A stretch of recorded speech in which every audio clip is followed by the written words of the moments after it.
MTV news Kannada ವಾಹಿನಿಗೆ ಸ್ವಾಗತ. City Ravi ನಿಂದನೆಯಿಂದ ಮನಸ್ಸಿಗೆ ಬಹಳ ನೋವಾಗಿದೆ. ಕಣ್ಣೀರಿಟ್ಟ ಸಚಿವೆ ಲಕ್ಷ್ಮೀ ಹೆಬ್ಬಾಳ್ಕರ್. ಸಿಟಿ ರವಿ ನನ್ನ ತೇಜೋವಧಿ ಮಾಡಿದ್ದಾರೆ. ಜನ ನಮ್ಮಂತವರನ್ನ ನೋಡಿ ರಾಜಕೀಯಕ್ಕೆ ಬರಬೇಕು ಅಂದುಕೊಳ್ತಾರೆ. ನಾಗರಿಕ ಸಮಾಜದಲ್ಲಿ ಬಹಳಷ್ಟು ಕಷ್ಟದಿಂದ ಒಬ್ಬ ಸಾಮಾನ್ಯ ಕಾರ್ಯಕರ್ತೆಯಾಗಿ ಇಂದು ರಾಜ್ಯದ ಮಹಿಳೆಯರನ್ನ ಪ್ರತಿನಿಧಿಸ್ತಾ ಇದ್ದೇನೆ. ಆದ್ರೆ ನನಗೆ ಸಿಟಿ ರವಿ ಆ ಶಬ್ದ ಬಳಸಿ ತೇಜೋವಧೆ ಮಾಡಿದ್ದಾರೆ. ಹಲವಾರು ಜನ ನಮ್ಮಂತವರನ್ನ ನೋಡಿ ರಾಜಕೀಯಕ್ಕೆ ಬರಬೇಕು ಅಂದುಕೊಳ್ತಾರೆ. ಅಂಥದ್ರಲ್ಲಿ ಸದನದಲ್ಲಿ ಈ ರೀತಿ ಮಾತನಾಡಿದ್ದು ಮನಸ್ಸಿಗೆ ನೋವು ತಂದಿದೆ ಅಂತ ಸಚಿವೆ ಲಕ್ಷ್ಮೀ ಹೆಬ್ಬಾಳ್ಕರ್ ಕಣ್ಣೀರಿಟ್ಟಿದ್ದಾರೆ. ನಿನ್ನೆ ಸಿಟಿ ರವಿ ನಿಂದನೆ ಘಟನೆ ಬಳಿಕ ಮಾಧ್ಯಮಗಳಿಗೆ ಪ್ರತಿಕ್ರಿಯೆ ನೀಡಿದೆ. ಕೈ ಮುಗಿದು ಹೋಗಿದ್ದ ಸಚಿವೆ ಲಕ್ಷ್ಮೀ ಹೆಬ್ಬಾಳ್ಕರ್ ಇಂದು ಮಾಧ್ಯಮಗಳೊಂದಿಗೆ ಮಾತನಾಡಿದರು. ಸಂವಿಧಾನ ಶಿಲ್ಪಿ ಡಾಕ್ಟರ್ ಬಾಬಾ ಸಾಹೇಬ್ ಅಂಬೇಡ್ಕರ್ ಅವರಿಗೆ ಅವಹೇಳನಕಾರಿಯಾಗಿ ಮಾತನಾಡಿದ್ದಾರೆ ಎಂದು ಸದನದಲ್ಲಿ ಕಾಂಗ್ರೆಸ್ಸಿಗರು ಪ್ರತಿಭಟನೆ ಮಾಡ್ತಾ ಇದ್ವಿ. ಈ ವೇಳೆ ನಾವು ಧರಣಿ ಮಾಡಿ ಮುಗಿಸಿ ನಮ್ಮ ಸೀಟಿಗೆ ಕುಳಿತುಕೊಂಡಿದ್ವಿ. ಕಲಾಪ ಕೂಡ ಮುಂದೂಡಿಕೆಯಾಗಿತ್ತು. ಆದ್ರೆ ಎಂಎಲ್ಸಿ ಸಿಟಿ ರವಿ ರಾಹುಲ್ ಗಾಂಧಿ ಬಗ್ಗೆ ಡ್ರಗ್ ಅಡಿಕ್ಟ್ ಅಂತ ಹೇಳಿದ್ರು. ಇದಕ್ಕೆ ನಾವು ಕೂಡ ಅಪಘಾತ ಮಾಡಿದ್ದೀರಿ, ತಾವು ಕೂಡ ಕೊಲೆಗಾರರಾಗ್ತೀರಿ ಅಂತ ಹೇಳಿದೆ. ಬಳಿಕ ನನಗೆ ಆ ಶಬ್ದವನ್ನ ಸಿಟಿ ರವಿ ಬಳಸಿದ್ರು. ನಾಗರಿಕ ಸಮಾಜದಲ್ಲಿ ಬಹಳಷ್ಟು ಕಷ್ಟದಿಂದ ಒಬ್ಬ ಸಾಮಾನ್ಯ ಕಾರ್ಯಕರ್ತರಾಗಿ ಇಂದು ರಾಜ್ಯದ ಮಹಿಳೆಯರನ್ನ ಪ್ರತಿನಿಧಿಸ್ತಾ ಇದ್ದೇನೆ. ಆದ್ರೆ ನನಗೆ ಸಿಟಿ ರವಿ ಆ ಶಬ್ದ ಬಳಸಿ ತೇಜೋವಧಿ ಮಾಡಿದ್ದಾರೆ. ಇದಕ್ಕೆ ನಾನು ಹೆದರುವವಳು ಅಲ್ಲ. ಆದ್ರೆ ನಾನು ಕೂಡ ಓರ್ವ ತಾಯಿ, ಅಕ್ಕ, ಅತ್ತೆ. ಹಲವಾರು ಜನ ನಮ್ಮಂತವರನ್ನ ನೋಡಿ ರಾಜಕೀಯಕ್ಕೆ ಬರಬೇಕು ಅಂದುಕೊಳ್ತಾರೆ. ಅಂಥದ್ರಲ್ಲಿ ಸದನದಲ್ಲಿ ಈ ರೀತಿ ಮಾತನಾಡಿದ್ದು ಮನಸ್ಸಿಗೆ ನೋವು ತಂದಿದೆ ಅಂತ ಕಣ್ಣೀರಾಕಿದ್ದಾರೆ. ಇನ್ನು ರಾಜಕಾರಣದಲ್ಲಿ ರೋಷಾವೇಶವಾಗಿ ಭಾಷಣ ಮಾಡಬಹುದು. ನಾನು ನನ್ನ ಪಾಡಿಗೆ ರಾಜಕೀಯ ಮಾಡುತ್ತಾ ಕೈಲಾದಷ್ಟು ಜನರ ಸೇವೆ ಮಾಡಿಕೊಂಡು ಬಂದಿದ್ದೇನೆ. ರಾಜಕೀಯದಲ್ಲಿ ಇರಬೇಕು ಅಂದ್ರೆ ಧೈರ್ಯವಾಗಿರಬೇಕು. ವಿಧಾನ ಪರಿಷತ್ತು ಅಂದ್ರೆ ಹಿರಿಯರ ಚಾವಡಿ, ಬುದ್ಧಿವಂತರ ಕಟ್ಟೆ ಅಂತ ಕರೀತಾರೆ. ಆದ್ರೆ ಅಲ್ಲಿ ಈ ಘಟನೆ ನಡೆದರೂ ಕೂಡ ಎಲ್ಲರೂ ಧೃತ ರಾಷ್ಟ್ರನಂತೆ ಮೌನ ವಹಿಸಿದ್ದು ತುಂಬಾ ನೋವಾಯಿತು. ಈ ಶಬ್ದ ಪ್ರಯೋಗವನ್ನ ಯಾರೂ ಖಂಡಿಸಲಿಲ್ಲ. ರಾಹುಲ್ ಗಾಂಧಿಯವರಿಗೆ ಅವರು ಡ್ರಗ್ ಅಡಿಕ್ಟ್ ಅಂದ್ರು, ಅದಕ್ಕೆ ನಾನು ಕೊಲೆಗಾರರು ಅಂದೆ. ಮಾಧ್ಯಮಗಳು ಎಲ್ಲವನ್ನೂ ತೋರಿಸಿವೆ, ಅವರು ಸುಳ್ಳು ಹೇಳ್ತಿದ್ದಾರೆ ಎಂದಿದ್ದಾರೆ. ನಿನ್ನೆ ಸದನದಲ್ಲಿ ಭಾರತದ ಸಂವಿಧಾನ ಶಿಲ್ಪಿ ಡಾಕ್ಟರ್ ಬಾಬಾ ಸಾಹೇಬ್ ಅಂಬೇಡ್ಕರ್ ಅವರ ಅವರಿಗೆ ಅವಹೇಳನಕಾರಿ ಮಾತನಾಡಿದ್ದಾರೆ ಅಂತ ಹೇಳಿ ನಾವೆಲ್ಲರೂ ಧರಣಿಯನ್ನು ಮಾಡುವಂಥ ಸಂದರ್ಭದಲ್ಲಿ, ಯಾಕಂತಂದರೆ ಅಂಬೇಡ್ಕರ್ ಜಿ ಅವರಿಂದನೇ ಇವತ್ತು ಮಹಿಳೆಯರು ನಾವು MLA ಆಗಲಿಕ್ಕೆ, ಮಂತ್ರಿ ಆಗಲಿಕ್ಕೆ ಸಾಧ್ಯ ಆಯಿತು. ನಮಗೆಲ್ಲ ಸಂವಿಧಾನದಲ್ಲಿ ಸಮಾನವಾದಂಥ ಹಕ್ಕನ್ನು ಕೊಟ್ಟಂಥವರೇ ಬಾಬಾ ಸಾಹೇಬ್ ಅಂಬೇಡ್ಕರ್ ಅವರು. ಅವರ ಒಂದು ಧರಣಿಯ ಸಂದರ್ಭದಲ್ಲಿ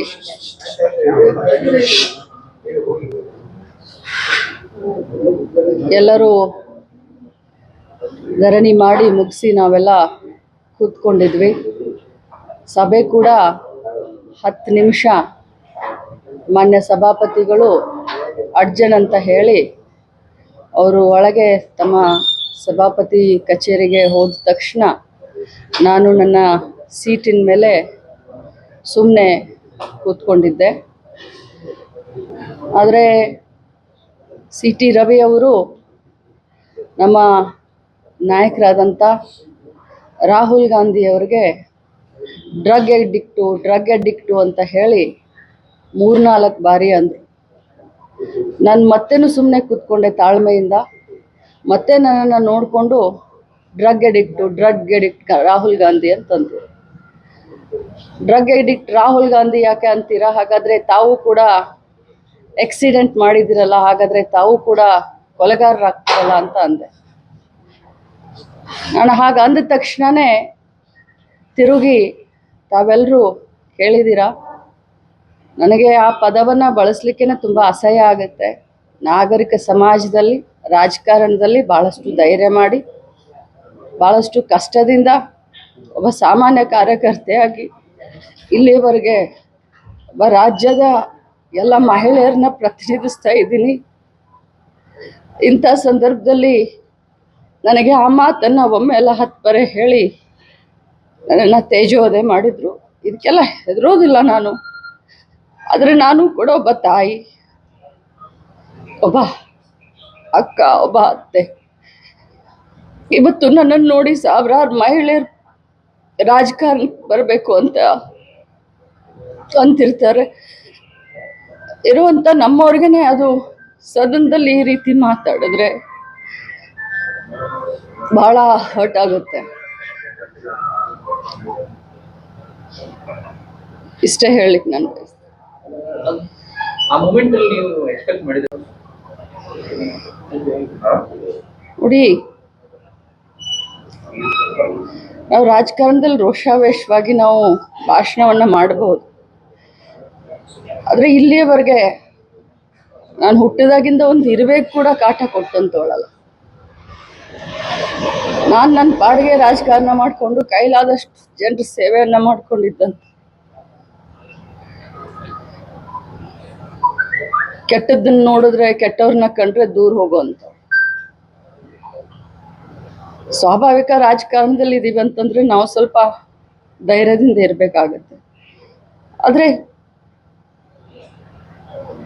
ವಿಧಾನ ಪರಿಷತ್ತು ಅಂತಂದ್ರೆ ಹಿರಿಯರ ಚಾವಡಿ, ಬುದ್ಧಿವಂತರ ವೇದಿಕೆ. ಆ ವೇದಿಕೆಯಲ್ಲಿ ಅವ್ರು ಮಾತನಾಡ್ಬೇಕಾದ್ರೆ ಎಲ್ರೂ ಧೃತರಾಷ್ಟ್ರ ಆದ್ರು. ಅದ್ ಭಾಳ ಕೆಟ್ಟ ಅನ್ಸ್ತು. ಕೇಳಿದವ್ರು ಬಂದು ನನಗೆ ಪಕ್ಕಕ್ಕೆ ಬಂದು ಹೇಳ್ತಾರೆ, ಸಾರಿ ಅಂತ ಹೇಳ್ತಾರೆ. ಆದ್ರೆ ಯಾರು ಕೂಡ ಅದನ್ನ ಖಂಡಿಸ್ಲಿಲ್ಲ.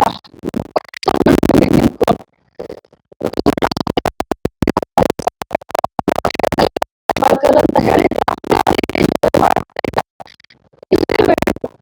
ಅಂಬೇಡ್ಕರ್ ಅವ್ರಿಗೆ ಮಾಡಿದಿರೋದನ್ನೆಲ್ಲ ಹೇಳುವಂತ ಸಂದರ್ಭದಲ್ಲಿ ರಾಹುಲ್ ಗಾಂಧಿ ಯಾಕೆ ನಾನು ಈ ಬಗ್ಗೆ ಏನು ಮಾತಾಡಿದಿಲ್ಲ.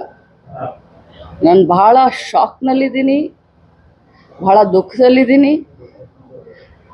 ನನಗೆ ಅದಾದ ತಕ್ಷಣ ನನ್ನ ಸೊಸೆ ಹಾಸ್ಪಿಟಲಲ್ಲಿದ್ದರು. ನನಗೆ ಫೋನ್ ಮಾಡಿದ್ಲು, ಅಮ್ಮ ಯು ಆರ್ ಅ ವಾರಿಯರ್, ನಿನ್ನ ಜೊತೆ ನಾವೆಲ್ಲ ಇದ್ದೀವಿ ಅಂತಂದ್ರು. ನನ್ನ ಮಗ ಬೆಂಗಳೂರಿನಲ್ಲಿದ್ದಾನೆ, ನನಗೆ ಫೋನ್ ಮಾಡಿ ಧೈರ್ಯ ತುಂಬಿದ್ದಾನೆ. ನನ್ನ ತಮ್ಮ ಬೆನ್ನಿಗಿದ್ದಾರೆ, ನನ್ನ ಕ್ಷೇತ್ರದ ಜನ ನನ್ನ ಬೆನ್ನಿಗಿದ್ದಾರೆ, ಕಾಂಗ್ರೆಸ್ ಪಕ್ಷದ ಜನ ನನ್ನ ಬೆನ್ನಿಗಿದ್ದಾರೆ. ಈ ಸಂದರ್ಭದಲ್ಲಿ ನಾನು ಇದಕ್ಕಿಂತ ಜಾಸ್ತಿ ಏನು ಮಾತಾಡಕ್ ಹೋಗ್ತೀನಿ. Thank you. ತಾಜಾ ಸುದ್ದಿಗಾಗಿ MTV News 24/7ಗೆ ಸಬ್ಸ್ಕ್ರೈಬ್ ಮಾಡಿ ಮತ್ತು ಬೆಲ್ ಐಕಾನ್ ಅನ್ನು ಒತ್ತಿ. ತಪ್ಪದೇ ಲಿಂಕ್ ಶೇರ್ ಮಾಡಿ.